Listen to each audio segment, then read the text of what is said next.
Pode ser a cada um dos nossos amados que nos tem acompanhado e assistido às nossas pré-aulas aqui no nosso canal. Pré-aula essa que aborda os temas bíblicos da Escola Bíblica Dominical da CPAD. Hoje nós estamos na lição de número 13. E a lição de número 13 traz por título o seguinte tema: devemos orar, ou seja, estar orando sem cessar. Nosso textuário está em 1 Tessalonicenses, capítulo 5, versículo 17, onde ele também traz por título o assunto orai sem cessar. Nossa verdade prática da lição, ela vai abordar o seguinte, que o Novo Testamento nos ensina que a oração deve ser uma prática contínua dos cristãos, desde a primeira até a segunda vinda de Cristo. Nossa lição bíblica em classe está em Mateus capítulo 6, do versículo 5 ao versículo 13. O objetivo geral da lição é mostrar que a oração deve ser uma prática contínua dos cristãos. Então, mais uma vez, desde já, nós pedimos aí, você que nos tem acompanhado e assistido, que compartilhe o vídeo, que você possa fornecer essa ferramenta ao irmão que você conhece da Escola Bíblica Dominical, para que possa continuar sendo mais um subsídio de auxílio em suas aulas. Então compartilhe o vídeo, se inscreva no nosso canal, marque ali o sininho para que você possa, quando nossos vídeos forem editados e serem lançados, você possa estar recebendo aí em primeira mão. Porque, como sempre digo, é um prazer poder estar aqui ensinando e mostrando para os amados esses assuntos da Escola Bíblica Dominical. Mas para que a gente possa continuar cada vez mais, é importante que vocês compartilhem e nos auxiliem nesse aspecto. Os objetivos específicos são 3. A primeira é apresentar a respeito da oração no Sermão do Monte. O segundo é refletir a respeito da oração no Sermão do Monte, como eu já falei, e sobre a questão de compreender o significado da oração, né? Então nós temos aí o primeiro que apresentar o conceito de oração, o segundo refletir a respeito da oração do monte, e o terceiro que é compreender o significado da oração no modelo do Pai Nosso. Esse é o fim do trimestre. Nós chegamos à nossa 13ª lição. Nós estamos então encerrando aí todo esse ciclo onde nós falamos sobre batalha espiritual e uma batalha nos moldes bíblicos, falamos de diversos assuntos. Então hoje nós vamos encerrar com um assunto muito importante, que é a questão da oração. Então a oração, que é uma arma fundamental aí desse nosso traje espiritual da peleja, né? Esse traje que é a panóplia toda completa. Então a oração ela tem uma posição primária muito importante dentre cada arma que o Senhor nos tem dado, armas espirituais para combater o mal, as hostes do mal. Então, eu acho muito bom que esse desfecho seja sobre a questão da oração, porque ela deve ser algo constante, contínuo na vida de cada um dos cristãos, de cada um dos soldados, dos combatentes do Senhor, que realmente tem combatido o bom combate e tem feito a vontade de Deus em refrear e também em divulgar a palavra do Senhor. Vamos dar continuidade aqui, onde antes de nós entrarmos em cada tópico, eu quero fazer um breve comentário sobre a oração, sobre a visão dos judeus em relação à oração, algumas deturpações que ocorreram ali, mas muito mais por um auxílio didático para o professor, porque a nossa revista ela já traz vários aspectos, vários tópicos bem ricos ali, que o professor consegue, ao ler e fazer uma pesquisa não tão profunda, mas que ele consegue ter um resultado bom nas suas aulas. Mas continuando aqui, a oração é uma forma de adoração, ok? E nela está inserida todas as atitudes do espírito humano, ou seja, nessa busca de se aproximar de Deus. Então a oração ela tem esse potencial, ela tem essa força. Então, por meio da oração, há essa comunhão com Deus. Isso não é novidade para nenhum dos amados. Tá? O cristão ele presta culto a Deus quando ele adora, quando ele confessa os seus pecados diante do Senhor, quando ele louva e o suplica em oração. O homem ora, o motivo do homem estar orando é muito simples, é porque Deus já o tocou em seu espírito, porque um resultado meramente humano, da vontade humana, jamais conseguiria levar o homem em oração.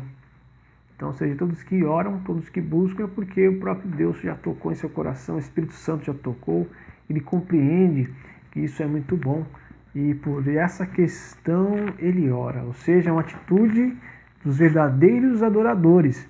Vamos estar lá em João, no capítulo 4, verso 24. Então, ou seja, oro porque Deus já me tocou, eu já senti o toque do Senhor e por essa razão eu oro, eu busco, eu clamo, eu quero estar junto ao Pai. É importante ressaltar que o Senhor, ele também não ouve qualquer oração, quando relata lá em Isaías capítulo 1, verso 15. E nos fala o seguinte, por isso quando estendeis as vossas mãos, escondo de vós os meus olhos.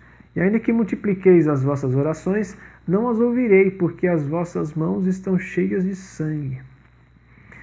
A oração, para que ela possa surtir efeito, para que a oração ela realmente tenha o seu propósito, o seu resultado final, ela precisa estar recheada de um propósito certo, de um desejo correto, porque não é de qualquer forma que podemos chegar ao Senhor. Né? Uma questão é alguém que se diz que ora, mas com o coração totalmente dobre, com uma situação totalmente ruim diante do Senhor. E uma coisa é quando eu chego com o coração já em oração perante o Senhor. Outro ponto é que o ensino bíblico da oração ela vai destacar justamente o caráter de Deus. E deste modo, o indivíduo, né, como eu já disse, ele precisa encontrar em comunhão com Deus. A iniciativa da oração ela deve estar com a sua ênfase, ou seja, com os seus propósitos corretos, debaixo do escrutínio, debaixo do exame, debaixo dos critérios de Deus. E aí, quando eu estou dessa forma, a minha oração ela surte efeito e assim então eu consigo, ou seja, obter resultados mediante a vontade do Senhor. Já no tópico de número 1, o escritor vai falar sobre a questão da oração. Ele fala o seguinte, né, ele vai abordar o termo do que a Assembleia de Deus compreende por oração, tá certo? E aqui eu coloquei alguns tópicos também para enriquecer essa questão da nossa aula. Então a oração, ela é de fato a alma do cristianismo e expressa a nossa total dependência de Deus. Ela é tão antiga, ou seja, o ato de orar, quanto a humanidade. Então o homem sempre buscou uma forma de falar com Deus. A Assembleia de Deus, na sua declaração de fé, ela vai definir a oração como o ato consciente pelo qual a pessoa dirige-se a Deus para se comunicar com Ele e buscar a sua ajuda por meio de palavras ou pensamentos. A Bíblia mostra a oração desde que Sete, filho de Adão e Eva, nasceu. Né? Eles nasceram. Então, como está lá em Gênesis 4:26, fala assim, então se começou a invocar o nome do Senhor. Então essa prática continuou na vida dos patriarcas do Gênesis, no caso Abraão, Isaac, também Jacó. A gente vê em Gênesis 20, 17, 25, 21, 32, do verso 9 ao 12. A oração, ela sempre esteve presente na vida de Moisés, na vida dos profetas, Samuel, também Elias, né, entre outros, e dos reis piedosos de Israel, como Ezequias, e várias outras passagens bíblicas que nós temos, como está lá na nossa revista, em Êxodo 8:30, 1 Samuel 8:6, 1 Reis 17:19, versículo 22, 2 Reis 19:15. Então a oração é algo que sempre fez parte do cotidiano do judeu. Ao olhar para a Bíblia, nós vemos isso, tanto no Antigo quanto no Novo Testamento. É uma prática muito importante para esse povo hebreu aí. Um ponto também que deve ser colocado e ser falado é que todas as nações da terra, nenhuma outra teve ter colocado a oração num ponto de importância como os judeus assim colocaram. Ou seja, os judeus colocaram a oração um patamar bem elevado em relação aos seus costumes e à sua vida. Não estou dizendo que a oração não possa ter essa importância. De fato, ela tem. Só que é aí que entra a grande questão. Quando nós colocamos algo num ponto muito importante, pode acontecer de acabar entrando algum tipo de problema, algum tipo de deturpação. E é essa a questão que aconteceu com os judeus em relação à oração. Então, ou seja, se nós formos olhar, e só para endossar isso que eu estou dizendo, é uma fala de um rabino. Ele fala assim, que grande é a oração e maior que toda boa obra. Então, os rabinos, eles entendiam que a oração é algo muito importante. De fato é uma forma de conversarmos com o nosso Deus. Então, ou seja, uma das mais belas expressões que jamais se usaram para refletir uma adoração familiar também é um dito rabínico, que eu achei isso muito fantástico. Fala assim, ó, aquele que ora em sua casa é rodeado por um muro que é mais forte que o ferro. Então, dentro do contexto daquela época, ou seja, essa fala é uma fala muito linda, porque eles conseguem demonstrar que a oração tem um papel fundamental para a sociedade judaica, para a questão familiar e dentre outras coisas. Outra coisa interessante é que a única coisa da qual se lamentavam os rabinos era de que não se podia estar orando o dia todo. Olha só, então eles tinham essa visão muito importante da oração, né? Ou seja, se chateavam por não poder orar o tempo todo ou o dia todo, devido aos seus afazeres. Porém, quando nós falamos em questão de oração, é importante ressaltar uma coisa, ou seja, um ponto a se ressaltar é que colocando, né, a oração num nível super alto, como eu já falei, é possível que venha a ocorrer algumas distorções, infiltrar algum erro, não porque as pessoas querem fazer errado, mas talvez por uma questão de uma falta de esclarecimento. A oração, sim, ela é importante, precisa estar no nosso cotidiano, ela deve ser uma prática constante, como eu já disse, pois ela é uma arma importante dentro das armaduras espirituais que o Senhor nos tem dado. O que devemos observar e não deixar acontecer em relação com a oração, e aqui vamos começar a entrar no cerne da lição, é que não podemos deixar que ela se transforme em uma fórmula, um mero balbuciar de palavras, algo mecanizado.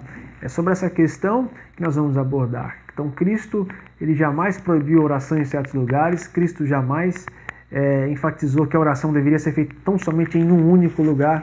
O que Cristo está ensinando e quer ensinar, e é o que nós vamos passar na lição, é que a oração ela tem que ter um propósito, tem que ter um sentido. A pessoa precisa estar sóbria, precisa estar com a mente apontada em Deus, um coração apontado em Deus, uma situação dentro dos critérios divinos, para que essa oração tenha o seu real valor. Logicamente que nenhum de nós somos perfeitos, o fato é isso, mas precisamos estar numa posição de humildade e sinceridade para com o Senhor. Vale lembrar que esse tipo de situação de transformar a oração em algo mecanizado não foi só um problema dos judeus, né? Então nós não estamos culpando-os de nada disso, estamos dizendo que quando algo muito importante está num nível bem elevado, como era a oração, era possível algum tipo de falha, e ocorreu, como também ocorre com os nossos irmãos cristãos, sobre a questão de negligenciar a oração, ou tratá-la de uma forma a qual a Bíblia não orienta. Mas estamos aqui para conduzir isso, para mostrar que mesmo assim o Senhor ainda é misericordioso para com o seu povo. Vamos dar seguimento aqui e vamos dizer o seguinte, olha só, um ponto que eu também quero colocar antes que eu me esqueça, não é que os judeus gostavam de desobedecer ou seguir coisas erradas, não. O fato da oração ter tido uma distorção naquele período talvez tenha sido um pouco uma falta de orientação, apenas mais isso. Logicamente que havia ali pessoas muito bem esclarecidas, né, sobre a questão do uso da oração. Então, havia duas coisas que todos os judeus estavam obrigados a fazer todos os dias, tá? Assim que o dia raiasse. A primeira era a repetição do Shema. Então nós sabemos que é o Shema, que é o ouve, né? Ouve ao Israel. E além do Shema, havia um outro grupo de orações que os judeus tinham que recitar, que é o Shemoneh Esrei. Então esse Shemoneh Esrei, ao traduzir isso, quer dizer as 18. Ou seja, as 18 orações. Só que o interessante é que no século 100, depois de Cristo, foram colocadas mais uma oração ali. Então ficou 19. Mas mesmo assim ainda se pronuncia como as 18. Ou seja, 18 orações breves que são recitadas além do Shema. Isso 3 vezes ao dia. O judeu ele precisava estar orando, buscando ao Senhor 3 vezes ao dia. Quero só fazer uma pontuação aqui sobre a 12ª oração do Shemoneh Esrei, que depois do século 100 passou a ser a 13ª, né? Como eu já disse, foi acrescentado ali mais uma, e essa entrou bem no lugarzinho onde estava a 12ª. Mas eu acho muito bacana, muito linda essa oração, que é a oração de Tzadikim. Tzadikim quer dizer a bênção dos justos. Eles tinham essa oração, então eles tinham que recitar o seguinte: que a tua misericórdia, Senhor, se manifeste sobre os justos, os humildes, os anciãos de teu povo, Israel, e o resto de seus mestres. Sê favorável aos estrangeiros piedosos que estão entre nós e a todos nós. Dá uma boa recompensa àqueles que confiam sinceramente em teu nome, para que possamos ter nosso destino junto com eles no mundo vindouro, para que nossa esperança não venha a faltar. Louvado sejas, ó Senhor, porque Tu és a esperança e a confiança dos fiéis. Olha que oração linda. Então, se você, professor, quiser buscar esta informação, acesse lá, você vai ver. Essas orações são orações lindas, embora que os judeus tinham oração para toda e qualquer situação da sua vida, não é verdade? Então eles deveriam fazer isso. No caso, a lei mandava que eles recitassem 3 vezes ao dia, né? Uma pela manhã, uma pela tarde e outra durante a noite, né? Então, ou seja, a 3ª, a 6ª e a 9ª hora. Isso quer dizer o quê? Seria às 9 da manhã, às 12 horas e depois às 15, né? Às 3 da tarde. Então, nesse caso, ocorria o seguinte, deles terem que fazer isso para estar buscando ao Senhor. Só que, infelizmente, tanto com o Shema quanto com as 18 orações, havia judeus justos que de fato oravam com o coração voltado a Deus, mas infelizmente acabou-se acontecendo que alguns, ao invés de mostrar na oração essa profunda devoção, simplesmente recitavam isso de qualquer forma, né? Ou seja, de uma maneira mecânica. Isso que o Senhor Jesus quer cumprir, quer mostrar para cada um dos seus discípulos que a oração é uma coisa agradável, boa a ser feita. Então o judeu devoto repetia as palavras dessas orações com profunda unção religiosa, mas havia muitos para quem a recitação dessas maravilhosas orações não eram mais do que o que? Meras cumprimentos monótonos de uma fórmula. Foi tanta a falta de reverência sobre a questão da oração que até chegou num certo período a ter, né, a ver resumos das orações completas, resumos, né, que se podiam dizer quando não se tinha tempo para usar o texto completo ou se as tinha esquecido por falta de memória. Então, tudo aquilo que é colocado como algo muito importante para ter uma comunhão com Deus, para abençoar a família, ter um contato constante com Ele, manhã, tarde e noite, acabou se tornando para alguns algo mecanizado, algo pronto, apenas uma fórmula. Como já disse, lógico, havia grandes rabinos que sabiam e entendiam muito claro o que eram as orações e faziam com prazer, com gozo, com sinceridade, como também há hoje em nosso meio muitas pessoas assim.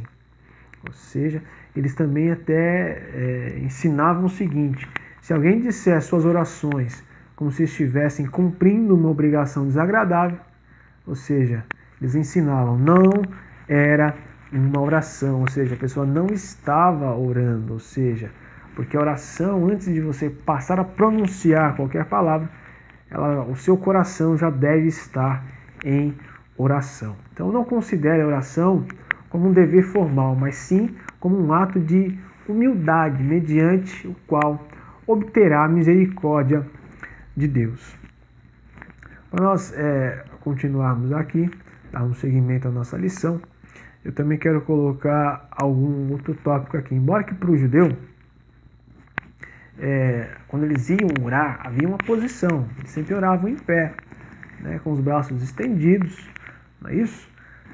Com a sua cabeça reclinada e com as suas palmas das mãos voltadas para o céu. Então essa é a posição comum para o judeu estar orando. Mas e hoje, como eu devo orar? Somente de joelhos? Não pode de pé? Tem uma fórmula? Como eu já falei, a fórmula é simplesmente orar de todo o seu coração. Então o escritor ele coloca o seguinte, que a questão não há problemas para quem deseja orar em pé, seja prostrado ou de joelhos. Então a postura física não importa, o importante é a sua posição espiritual.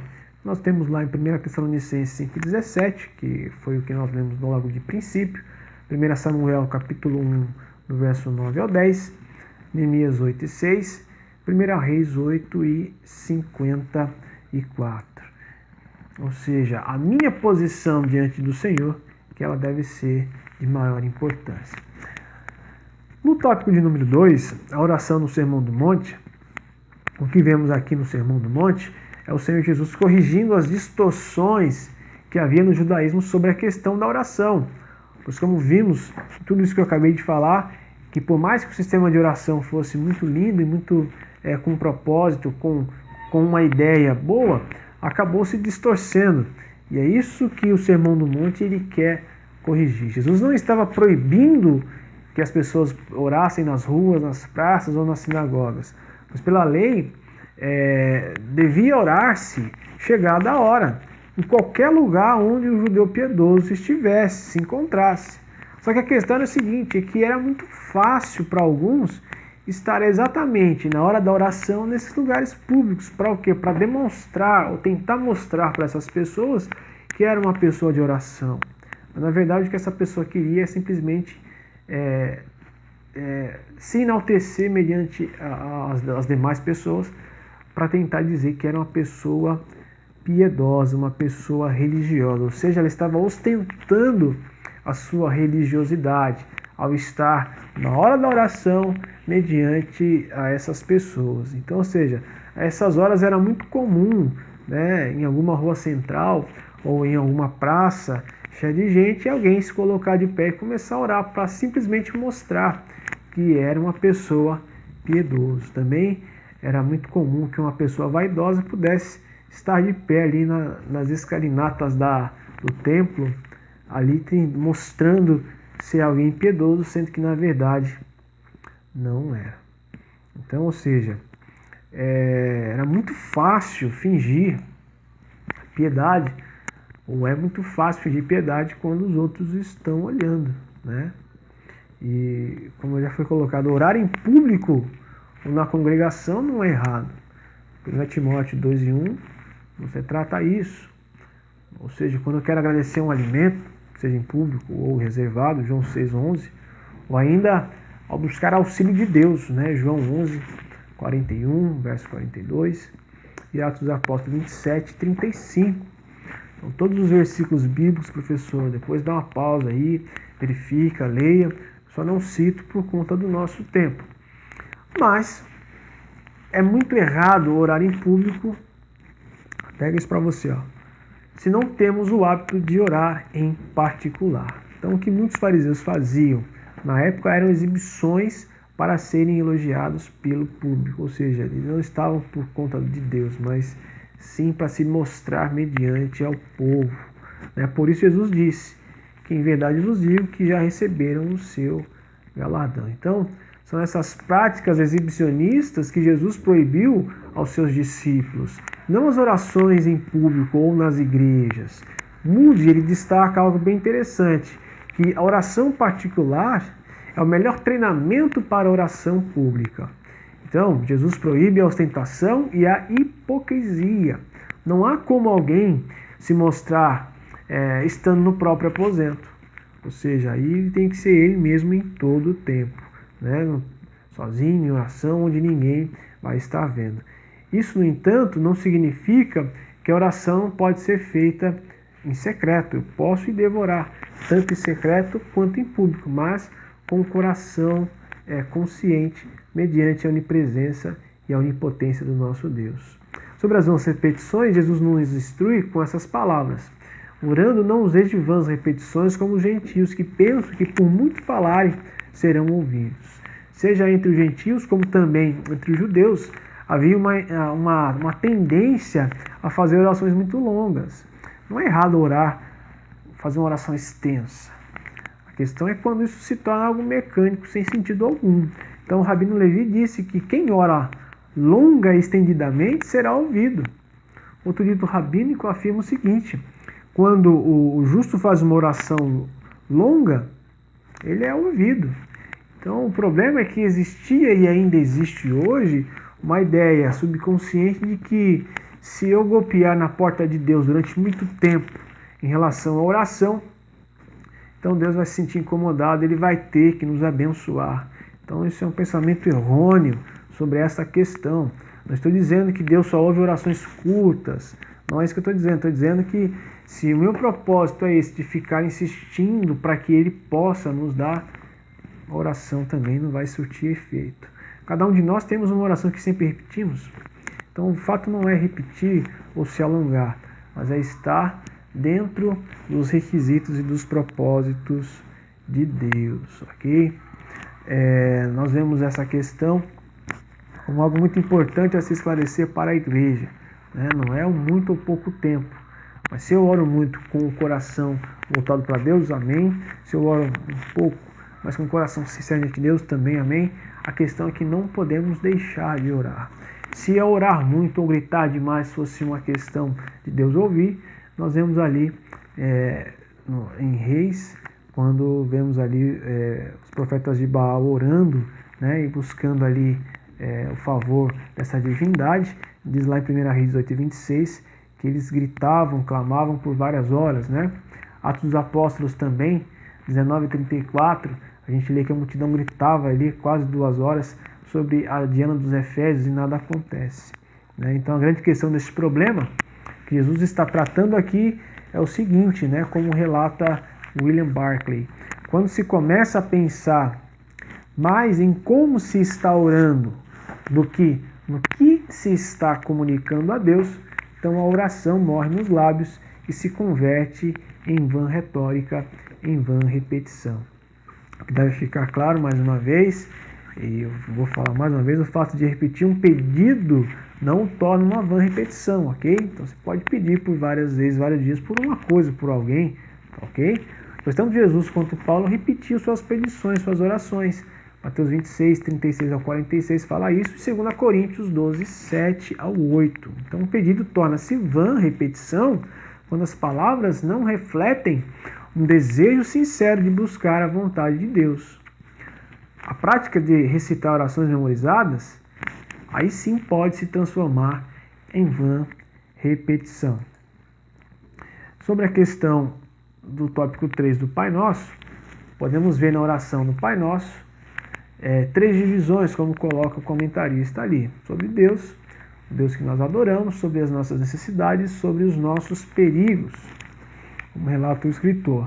Contudo, podemos ver nessa oração outros aspectos também, como por exemplo, que o Pai Nosso é a oração dos discípulos de Jesus. Então, para dizê-lo de outra forma, de um modo bem melhor, somente se pode orar o Pai Nosso, fazendo uso das mesmas palavras, do modelo que Jesus nos ensina, quando aquele que ora, ele consegue compreender o significado dessas palavras. O que eu quero dizer aqui é que a oração do Pai Nosso não é uma oração simples, uma oração para quem está iniciando. Ali há palavras, ali existe algo profundo e que quem consegue enxergar isso realmente são os verdadeiros discípulos de Cristo, que se converteram e que entendem claramente o que aquilo quer dizer, né? Você pode usar ela como modelo, como uma base, pode recitar cada palavra que está ali, mas conscientemente do que você está dizendo.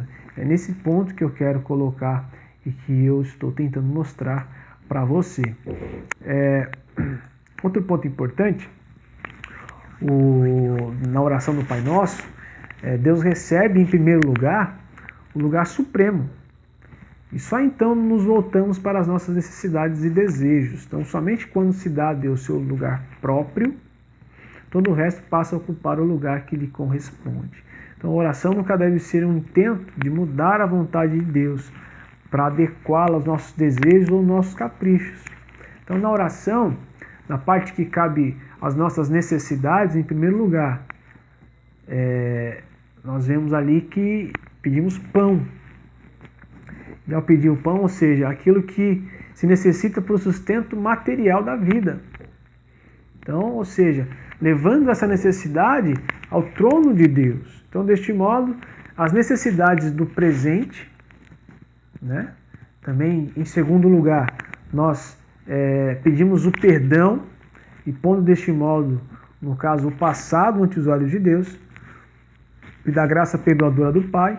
Em terceiro lugar, pede ajuda nas tentações, colocando assim o futuro nas mãos de Deus.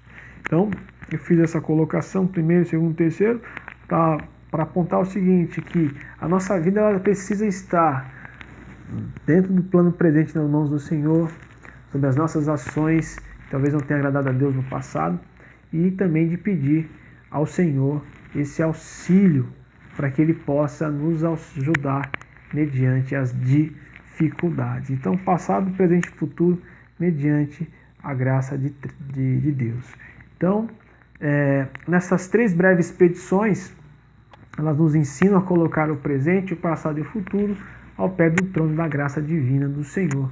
E esta oração tão cuidadosamente elaborada, não somente coloca a totalidade da vida humana ante a misericórdia divina, mas também procura trazer a totalidade de Deus às nossas vidas. Para que a gente possa fazer a conclusão, então, diante do exposto, nós concluímos que a oração deve ser uma prática contínua e não ser recebida como um mandamento, mas como uma necessidade que temos da dependência de Deus. Como eu disse no início, a oração não pode vir de fato do desejo puramente humano, mas é algo feito por todos aqueles que foram tocados por Deus, pois este é o meio de mantermos esse contato tão gratificante com o nosso Deus. Espero que essa aula possa lhe ajudar e que vocês possam compartilhar esse nosso vídeo. Que Deus abençoe a cada um dos irmãos que nos tem assistido e um forte